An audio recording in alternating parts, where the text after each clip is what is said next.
আমাদের আজকের প্রথম অঙ্ক দুটি সংখ্যার লসাগু 48 এবং গসাগু 4 হলে একটি সংখ্যা 16 হলে অপর সংখ্যাটি কত। তো এরকম অঙ্ক আমরা মাত্র 5 সেকেন্ডে করে ফেলতে পারি। যেহেতু আমাদেরকে অপর সংখ্যা বার করতে বলেছে, তো অপর সংখ্যা সমান হচ্ছে লসাগু ইন্টু গসাগু বাই একটি সংখ্যা। তো এই 16 দিয়ে যদি আমরা 48কে কাটি তাহলে হচ্ছে 3 ষোলং 48, আর এই 3 আর 4 গুণ হয়ে 3 4 12। তো এটা হয়ে গেল আমাদের হচ্ছে অপর সংখ্যা। তো আমাদের দ্বিতীয় অঙ্কে বলেছে দুটি সংখ্যার লসাগু 24 গসাগু 6, একটি সংখ্যা 8 হলে অপর সংখ্যাটি কত। তাহলে আমরা জানি অপর সংখ্যা ইজ ইকুয়াল টু হচ্ছে লসাগু ইন্টু গসাগু বাই একটি সংখ্যা।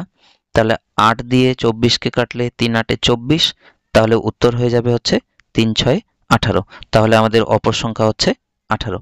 তো ভিডিওটি ভালো লেগে থাকলে ভিডিওটিতে লাইক করে চ্যানেলটি সাবস্ক্রাইব করে রাখবে। ধন্যবাদ।